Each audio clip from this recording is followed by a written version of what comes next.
A recent paper from a research group at Linnaeus University proposed something that should stop you in your tracks. They argue that the math describing how you feel right before you make a decision, that hovering, charged, not yet committed feeling, follows the same structural rules as quantum superposition. Not because your brain is a quantum computer, but because the shape of indecision and the shape of an unmeasured particle might be reflections of the same deeper pattern. Think about the last time you stood at a real threshold, not which cereal to buy, the real ones, whether to stay or leave, whether to say the thing or swallow it. Remember that feeling? That charged silence where everything was still possible?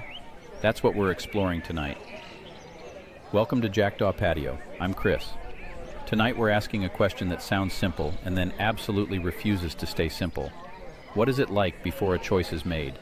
Not the moment you say yes, not the moment you turn the wheel, the breath before that, the silence before the word.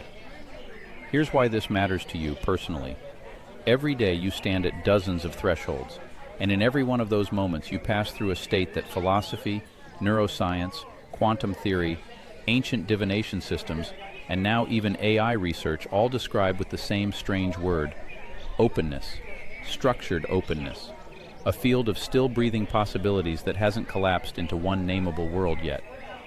We've been exploring this through my Eden hypothesis, the idea that reality begins in a state of undivided potential, what I call the Eden state, and that experience itself is what happens when that potential narrows into something specific. Tonight we're going to look at whether that narrowing, that collapse, has a before, and if it does, what's living there.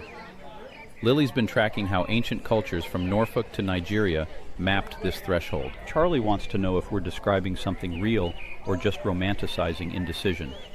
And Dr. Vega, well, Dr. Vega has opinions about all of it, most of which begin with the word actually. 5 chapters tonight: philosophy, physics, neuroscience, ancient wisdom, and art. By the end, I think you'll look at the next decision you face a little differently. Maybe you'll give the threshold a second longer than you usually do. Pull up a chair. The string lights are on. Let's go. Chapter 1. The Threshold. Here's what I want you to think about.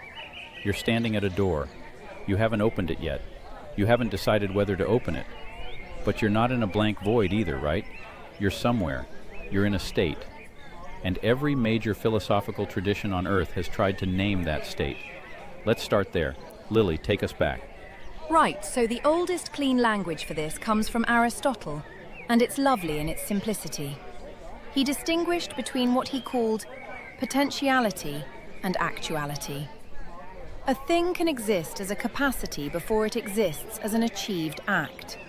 So an acorn isn't nothing. It's an oak tree in potential. And he was very firm about this. The unactualized is real. It's not absence. It's organized possibility. Like the feeling in a room just before someone speaks. You can sense the weight of what's about to be said. Okay, I'll bite. But doesn't that just mean things that haven't happened yet exist as ideas? Because honestly, that sounds like something you'd see on a motivational poster. How is this not just vibes? Actually, it's sharper than vibes. Aristotle's potentiality isn't infinite or vague. It's constrained. An acorn can become an oak, but not a dolphin. So this before already has a geometry to it. Some futures are more probable than others, even before anything happens. You can map the constraint space. That's not a mood, that's a measurable structure. And the feeling of it, Charlie, that's where I live, is like standing in a garden where certain paths are wide and certain paths are narrow, and you can sense which ones your feet want to take, before you've taken a single step. That's exactly what the Eden hypothesis describes. Though I want to be clear, it describes it as a model, not as a new physics equation. In my framework, I use a collapse function, lambda of t, that tracks how much of that original potential has been narrowed into specific form. When lambda is low, you're close to what I call the Eden state, a maximally open field. When it's high, you've committed, you've chosen, you're in the world of specific things. Lambda is a model of narrowing, a structural template. It doesn't replace any physics, it maps a pattern. Now, Heidegger, stay with me, Charlie. Heidegger said something remarkably similar, but from the human side. He argued that we don't start as finished objects who then make choices. We are fundamentally entangled with possibility. Before a decision, you're not simply undecided. You're spread across a horizon of meaningful futures. The choice doesn't create you. It discloses you. Okay, that actually gave me a shiver, and I'm not sure I like it. So you're saying I'm not a person who makes choices. I'm a bundle of possibilities that becomes a person through choices? Something like that. Isn't that rather thrilling? Like standing on the edge of a very high, very beautiful cliff. That is exactly the kind of thing that makes cliffs dangerous, Lil. I noticed Lily said thrilling while looking in Charlie's general direction, which I'm sure was a coincidence about the philosophy, and not at all about anything else. I was making an intellectual observation, Dr. Vega. Yeah, of course you were. Now there's a third thinker I want to bring in because he maps remarkably onto my Eden equation, Alfred North Whitehead. Whitehead said reality isn't made of things, it's made of events. Each event is what he called an act of concrescence, a becoming, where one actual entity takes shape by selecting from a field of pure potentials. Before the selection, the potentials are real but unactualized.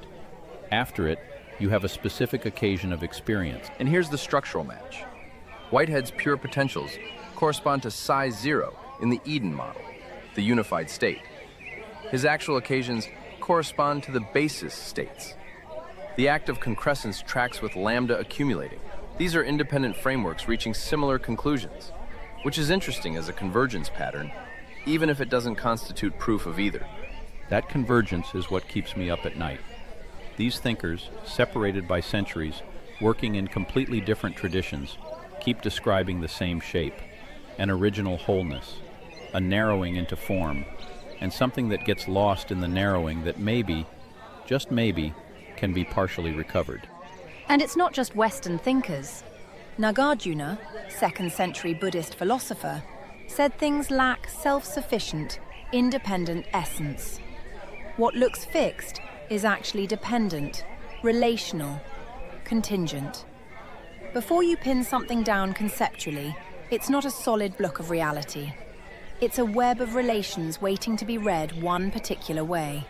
So the Buddhist is saying the world is basically an unfinished sentence? That's rather good, Charlie.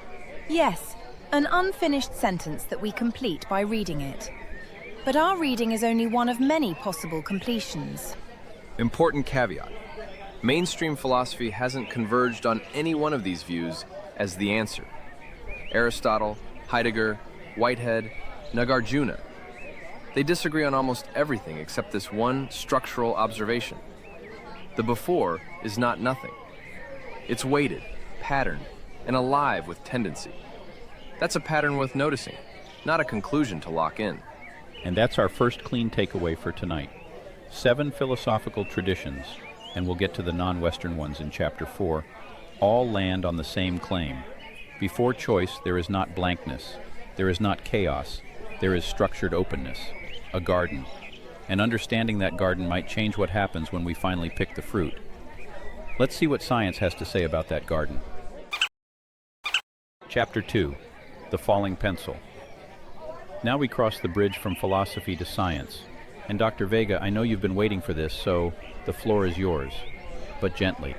Gently, right. So the cleanest scientific image for what we've been talking about is symmetry breaking. The 2008 Nobel Prize in Physics, Nambu, Kobayashi, Masukawa, was partly about spontaneous symmetry breaking. And the Nobel Committee used a beautiful everyday metaphor to explain it. Imagine a pencil balanced perfectly on its point. In that position, every direction of falling is equally available. The pencil is symmetric. No direction is preferred. But the pencil can't stay balanced forever. Eventually it falls. And when it falls, one direction becomes actual, and all the others vanish. That's symmetry breaking. That's the choice. So before the pencil falls, it's in a state where all the options are genuinely open? Formally, yes. The physics doesn't prefer left over right. But the moment it tips, and it will tip, one direction wins and the symmetry is hidden. Not destroyed, just hidden. The falling is what reveals the world. Before the fall, you have elegant mathematics and perfect balance. After the fall, you have a specific reality. That's remarkably like the Eden story, isn't it? A garden of perfect, undivided potential. And then a falling. Not a punishment, but a becoming. The fall is what creates the specific, the exile into sequence. I want to be precise here. The analogy is structural, not literal. Symmetry breaking in particle physics is governed by exact mathematical constraints. Eden is a mythological and philosophical framework. The shape rhymes. They're not the same thing. That distinction matters a lot. Okay, but here's where I start getting suspicious. You're telling me a pencil falling, a myth about a garden, and a neural network training all have the same shape. At what point does same shape become, I'm seeing faces in clouds? That's the right question, and it deserves a careful answer. The threshold for meaningful structural similarity versus pattern pareidolia is, can you write the math down? And does the math generate testable predictions? If yes, you have a hypothesis. If no, you have a metaphor. Both are useful, but they're different things. And in the Eden framework, I try to keep that line visible.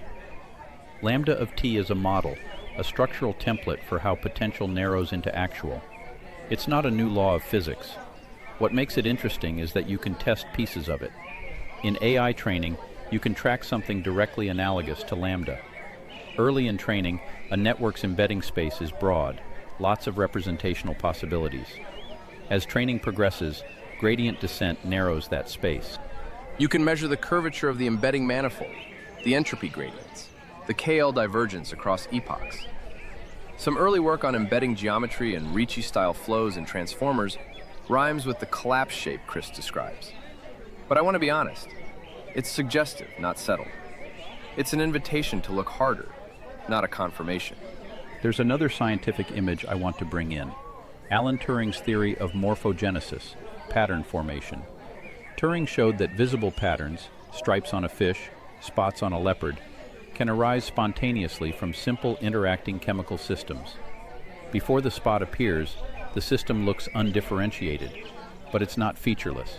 It's carrying the conditions from which structure will emerge. So the leopard skin, before it has spots, is already pregnant with the possibility of spots.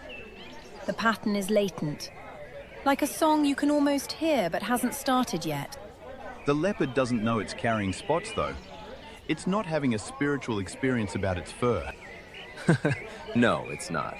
And that's a fair pushback. The pattern formation analogy tells us something about how undifferentiated systems can carry latent structure.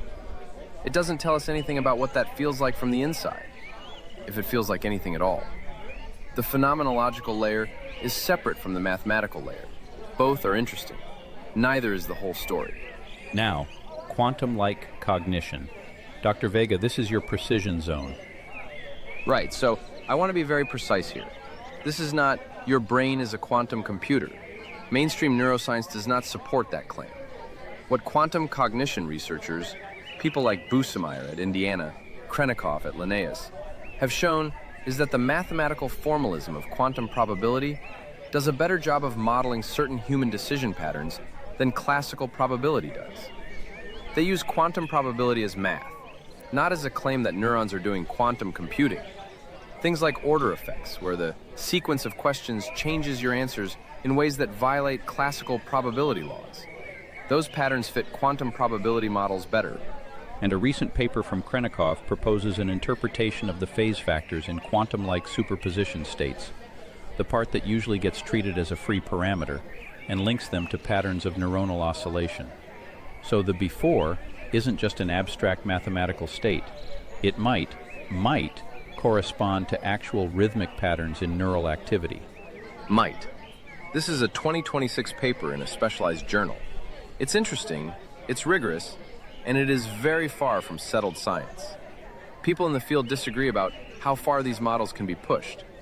I want our viewers to hold both of those at the same time. Genuinely interesting and genuinely preliminary. That's the honest place to stand. Fair enough. So the math works.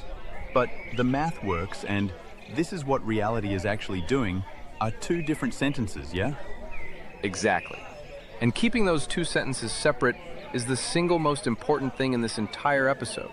One concrete measurable proxy for anyone interested: track entropy gradients during AI model training. If the collapse shape is right, you should see a characteristic S-curve: slow initial narrowing, rapid middle collapse, then stabilization. That's your falling pencil in data. That's testable. Now let's go inside the brain itself. Chapter 3. The Brain Before the Yes. Here's something that might unsettle you, and I mean that as a compliment. By the time you feel like you've made a decision, your brain may have been working on it for 11 seconds already. So this comes from research at the Future Minds Lab at UNSW, University of New South Wales. In a constrained lab task, choosing between two visual patterns, they used fMRI and machine learning to predict above chance which option a participant would pick, up to about 11 seconds before the participant reported being consciously aware of deciding. In neural terms, 11 seconds is an eternity. So my brain decided what I was going to order for dinner while I was still reading the appetizers. In the narrow lab version, something like that. Though I should note, this was a very specific controlled task. Extending it to every decision your brain makes would be overselling the data. What the researchers described were thought traces, patterns of prior neural activity in a kind of standby state. When a choice point arises, the executive areas appear to select whichever trace is currently stronger. That maps so beautifully onto what Aristotle was saying about potentiality. The traces are real but unactualized, capacities awaiting an occasion. And the moment of conscious awareness isn't the creation of the choice, it's the recognition of what was already becoming. Like hearing a melody that was already playing under the surface. In Eden terms, this is lambda accumulating below the threshold of awareness. The collapse function is working, potential is narrowing, but the conscious observer only notices when the narrowing crosses a certain boundary. Before that boundary, you're in the open field. You just don't know it yet. Okay, but does this mean free will is an illusion? Because that's a pretty dark road, and I'd like to know if we're going down it before I commit. Ironic choice of words, I know. Actually, and I say this carefully, no. The original Libet experiments from the 1980s, which first showed neural preparation before conscious intention, were wildly oversold as proof that free will is dead. Libet didn't bury free will with a shovel. He complicated a cartoon version of it. More recent work, Patrick Haggard's reviews in Nature Reviews Neuroscience, shows the picture is much more nuanced. The simple model where a transparent conscious self decides and then the brain acts is too simple. But that doesn't mean agency doesn't exist. It means agency is more distributed, more embodied, and more like a conversation between conscious and non-conscious processes than a single commander issuing orders. And that's critical for the Eden framework. I'm not saying consciousness is a puppet. I'm saying consciousness participates in a collapse that's already underway. You don't start the narrowing, but you can influence it. You can lean into it or resist it. You can modulate lambda. That's what I call responsibility. The capacity to sense when your narrowing has become too rigid or too fluid, and adjust accordingly. It's like being a river. You didn't choose to be a river. You didn't choose the mountain that feeds you. But you do choose, in some meaningful sense, which stones to flow around and which ones to wear away over time. That's actually a very good metaphor, Lily. I'm suspicious of how good it is. Some of us just have a gift for finding the right image at the right moment, Charlie. It's a kind of sensitivity to the current, if you will. And she's doing it again. Doing what? Absolutely nothing. Moving on. Active inference. This comes from Carl Friston's framework, and it's become one of the most influential models in computational neuroscience. The core idea is that the brain is a prediction engine. It doesn't passively receive the world. It actively predicts the world and updates when predictions go wrong. Decisions in this model aren't blank choices from a menu. They're selections of policies that minimize expected uncertainty. And here's the Eden connection. In active inference, you never arrive at a decision as a blank slate. You come loaded with priors. predictions, habits, embodied memory, context. The before of choice isn't an empty room. It's a room already furnished with expectations. And I want to flag something. These are models of behavior and brain dynamics. They're powerful, they're testable, and they're useful. But they're not final answers about the nature of free will or consciousness. They're the best tools we have right now. Science is an ongoing conversation, and people in this field disagree about how far these models go. Quick note, we're not medical professionals. We're not neuroscientists.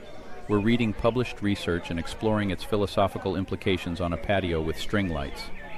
If any of this resonates with personal concerns about cognition or mental health, please talk to a professional. We're curious amateurs with good reading habits. Now let's go ancient. Chapter 4. Ancient Systems of Branching Fate. One of the things I find most remarkable about the Eden hypothesis isn't the physics or the math.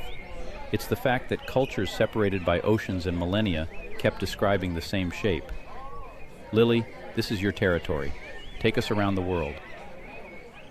Right, let's start with China, with the Yijing, the Book of Changes. Now, most Westerners think it's a fortune-telling manual, but it's nothing of the sort. It's one of the most sophisticated ways of sitting with uncertainty ever devised.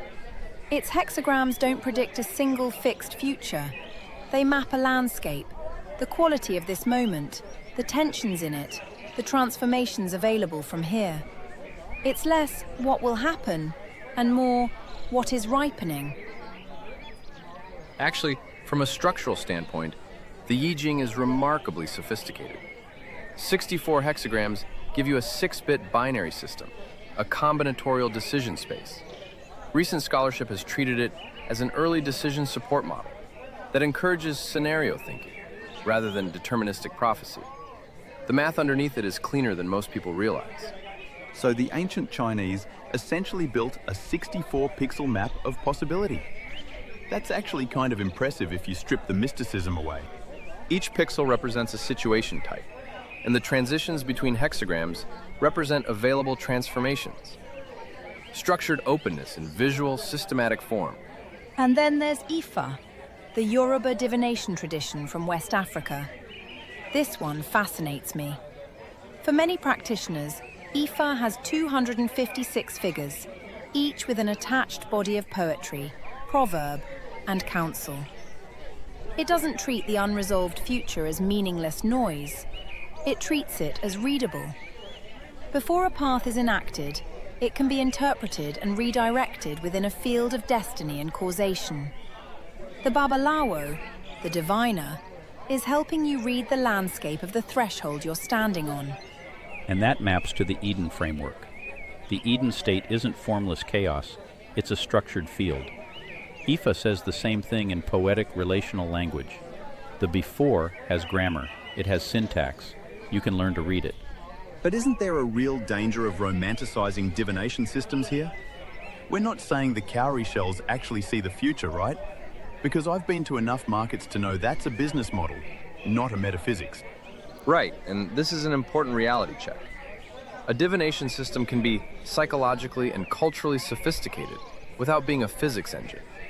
Ifa works, to the extent it works for many of its practitioners, because it provides a structured framework for thinking about ambiguity. The value is in the interpretive practice, not in any supernatural mechanism. But the structural observation stands. Independently, these systems treat the pre-choice state as patterned and readable, not random. And that convergence is philosophically interesting, regardless of what you think about divination. Now, Daoism. Classical Taoist thought values what's called pu, the uncarved block. The state before forced differentiation. Before you classify something, before you name it, before you decide what it is. It exists in a condition of simplicity that is actually a kind of fullness. Like the wood before the sculptor. The Taoist insight is that sometimes the most powerful thing you can do is not carve, not name, not choose prematurely. Okay, but at some point you have to carve. You have to name. You can't just stand at the threshold forever. No, of course not. but you can stand there long enough to really see the wood. That's the Taoist point. The quality of the carving depends on the quality of the attention you give the uncarved. There's a beautiful Japanese concept that runs underneath all of this, ma. It literally means the space between, the interval. In no theater, ma is what the actor does not do, the stillness and silence that gives the movement meaning. In architecture, it's the emptiness that gives a room its purpose.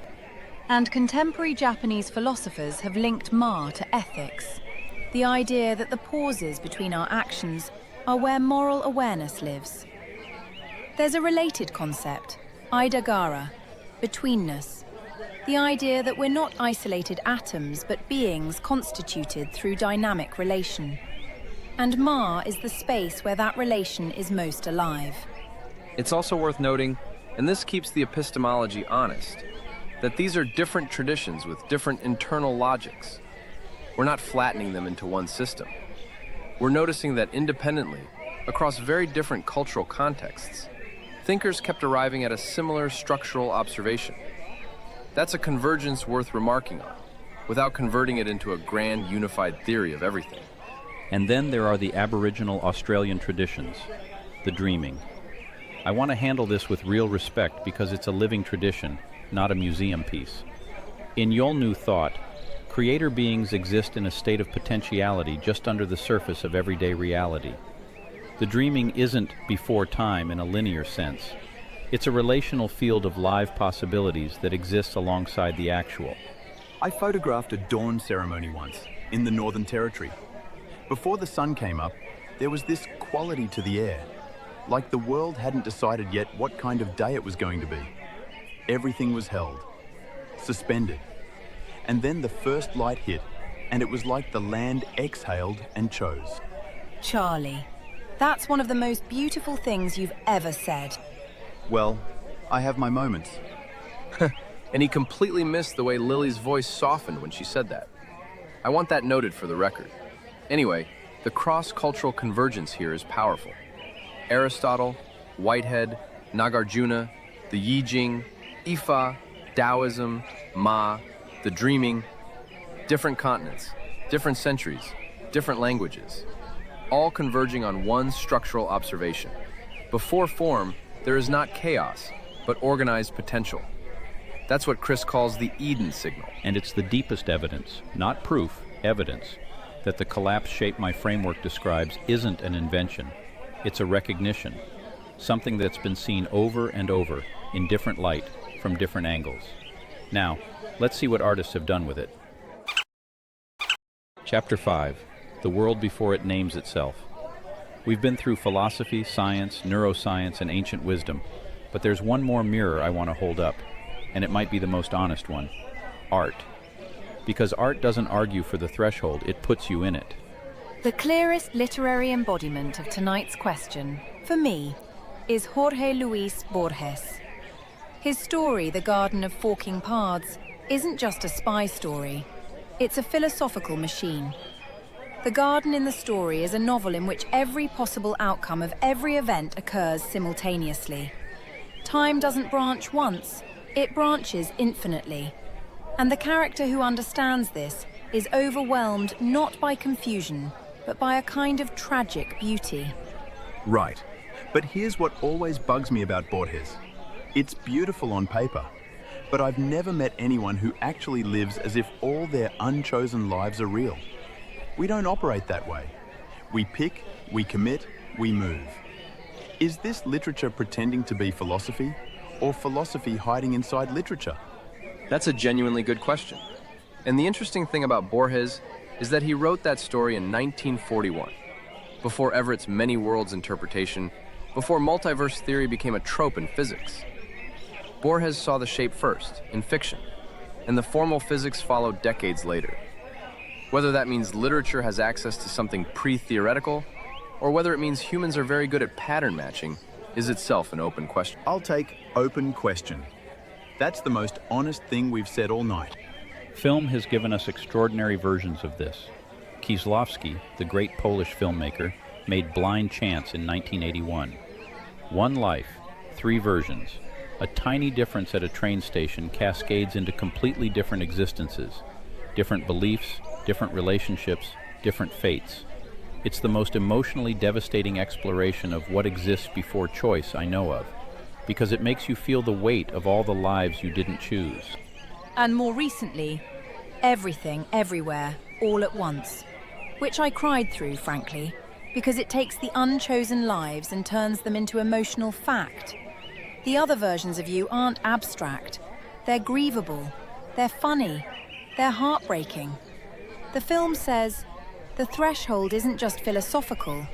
It's where the love lives. I remember watching that film and thinking, okay, fine, I'll concede something here. This is what it feels like to be in the middle of a choice you haven't finished making. All the doors are open. All the versions of you are looking back. And the question isn't which door. It's, can you hold them all for one more second? Charlie, that's exactly what standing at a threshold is like. Holding everything for one more second before it becomes one thing. For the record, she just described the feeling of being near Charlie, using a film metaphor, and he nodded thoughtfully and moved on. I want that noted for posterity. Now, music. Let me bring in something most people haven't heard of, the alap in Hindustani classical music. The alap is the opening section of a raga performance. It's rhythmically free, no percussion, no fixed beat. The musician explores the range of the raga, its melodic possibilities, its emotional colors, without committing to a specific pattern. It's pure threshold, sound before it decides to be a song. And then, gradually, the percussion enters. The rhythmic cycle begins, and you feel the collapse happen in real time. This wide open field of possibility narrows into something specific and beautiful. But you also feel what was lost, all the paths the musician didn't take. Now, I have heard an alap, and I'll admit, there is something in that openness that feels different from ordinary music. Whether that's the Eden state or just the absence of a downbeat, I honestly couldn't tell you. But the feeling is real. John Cage's 4:33 is the extreme version of this. 4 minutes and 33 seconds of, technically, silence. What Cage was doing was shifting attention from the chosen notes to the field from which sound emerges. The ambient sound, the coughs, the traffic, the air. He was saying, the threshold is already full. You just stopped listening to it. I once photographed a Cage performance. My editor killed the story. He said, nothing happened. And I remember thinking, everything happened. We just didn't have a frame for it. So yeah, I'll give you this one. The before might not be nothing. It might be something I've been trained not to notice.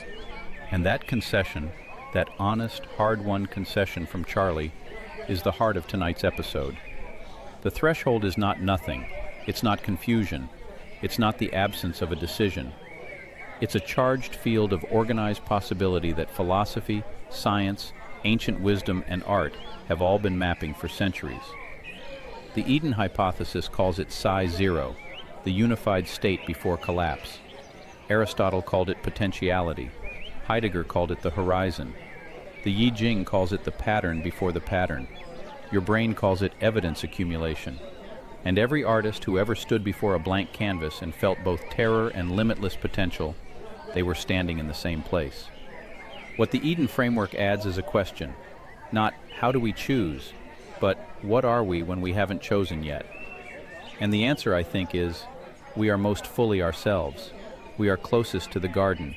We are the field before the falling pencil. And if Eden means anything in this framework, it's not a place behind us. It's the quality of attention we bring to the threshold now. The willingness to let the garden breathe one more second before we name it. So let's bring it home. Tonight we asked a question that sounded simple. What exists before a choice? And we found that the answer is, across every tradition and every discipline we explored, the same shape. In philosophy, from Aristotle through Whitehead to Nāgārjuna, the before is not emptiness.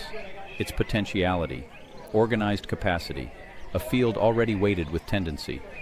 In science, from symmetry breaking to Turing patterns to quantum-like cognition, the before is a state where multiple possibilities are genuinely alive. the falling pencil, the latent leopard spots, the probability landscape that hasn't crossed a threshold yet. In neuroscience, from drift-diffusion models to active inference, the before is a brain already accumulating, already weighing, already leaning toward commitment before you're aware of it. Your conscious self joins a conversation that's already underway, but you're not a puppet, you're a participant. In ancient wisdom, from the Yijing to Ifa to Daoism to Aboriginal Dreaming to the Japanese concept of Ma, the before is a structured openness that can be read, interpreted, and inhabited with care. And in art, from Borges to Kieślowski to Cage to the opening notes of a raga, the before is where the deepest truth lives, the field from which all songs emerge.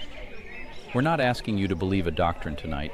We're inviting you to notice a pattern and to decide for yourself what you make of it. That's the patio way. You've been sitting with us tonight, Lily, Charlie, Dr. Vega, and me. 4 people who find this stuff endlessly fascinating and who are grateful that you chose to spend this time here.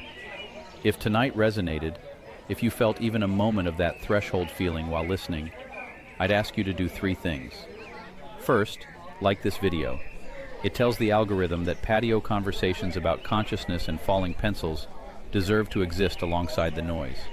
Second, share it with someone who would love this, that friend who reads across genres, who's had an experience that didn't fit any framework, who gets restless when any single field claims to have the whole picture. They might already belong here. Third, subscribe. We're here every week, exploring the edges of what we know and what we haven't figured out how to ask yet. The patio is always open. My name is Chris.